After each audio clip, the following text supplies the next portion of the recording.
আসসালামু আলাইকুম প্রিয় দর্শক, একটা সুখবর দেই। জামাত আমিরের ওপেন হার্ট সার্জারি সফলভাবে সম্পন্ন হয়েছে। এটা নিয়ে গতকালকে থেকে টেনশন ছিল। উনি ইউনাইটেড হসপিটালে তাকে ভর্তি করা হয়েছে বাংলাদেশে, এবং আজকে সকালে তার ওপেন হার্ট সার্জারি সফলভাবে সম্পন্ন হয়েছে। এটা বেশ ক্রিটিক্যাল ছিল, একটা না দুইটা না 5টা ব্লক ছিল।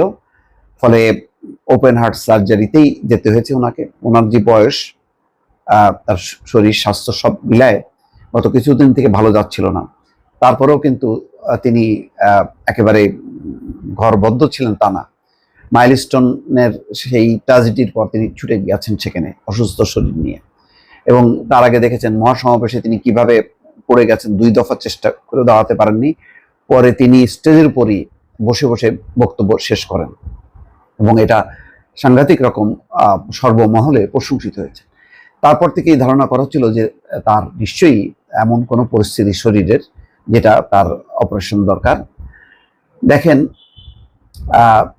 তাকে পরিবারের পক্ষ থেকে, দলের পক্ষ থেকে প্রস্তাব দেওয়া হয়েছিল দেশের বাইরে তার এই মানে যেহেতু বেশ ঝুঁকিপূর্ণ ওপেন হার্ট সার্জারিটা, সেটা করার জন্য, কিন্তু তিনি বলেছেন যে না, তিনি দেশেই করবেন।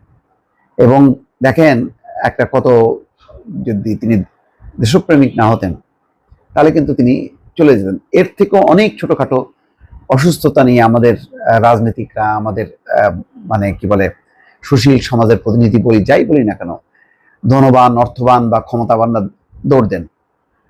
আপনি দেখেন, এক ওবায়দুল কাদের মনে আছে, তার ওপেন হার্ট সার্জারির পর প্রতি মাসে মাসে 1 মাস 2 মাস পর পর তিনি সিঙ্গাপুরে যেতেন এবং ব্যয়বহুল সেই চিকিৎসা নিতেন সরকারি খরচে। এখন আমরা অবশ্য জানি না সেই খরচের কি পরিমাণ সরকারকে বহন করতে হয়েছে। এই তথ্যগুলি কেন বলা হয় না জানি না। যাই হোক, ডাক্তার শফিকুর রহমান সাংঘাতিক রকম একজন দেশপ্রেমিক বলে তিনি সেই প্রস্তাব নাকচ করে দিয়ে তিনি দেশেই বলেছেন, আমি দেশের হাসপাতালে চিকিৎসা নেব, সর্বোচ্চ চিকিৎসাটা নেব। এবং ইউনাইটেড হসপিটাল, আপনারা জানেন যে অত্যন্ত নামকরা একটা হসপিটাল, সেই হাসপাতালে তিনি চিকিৎসা নিয়েছেন এবং তার ওপেন হার্ট সার্জারি সফলভাবে সম্পন্ন হয়েছে। শনিবার 12:30টার দিকে রাজধানীর ওই হাসপাতালে তার অপারেশন হয়। তো সকাল 7টার দিকে তার অপারেশন থিয়েটারে নেওয়া হয় সফলভাবে। অস্ত্রোপচার শেষে সার্জারির নেতৃত্বে থাকা ডাক্তার জাহাঙ্গীর কবির জানান 7 দিনের মধ্যে তিনি বাসায় ফিরতে পারবেন আলহামদুলিল্লাহ। গত 19শে জুলাই রাজধানীর সরদি উদ্যানে বক্তৃতা দেওয়ার সময়ই তিনি পড়ে যান, এবং তারপরেই ধরা পড়ে যে তার হার্টের এই সমস্যাগুলো। এই সব ঘটনা থেকে অনেক শিক্ষণীয় ব্যাপার আছে, যে তিনি সেদিন যেভাবে সামাল দিয়েছেন এবং তার দৃঢ়তা দেখিয়েছেন।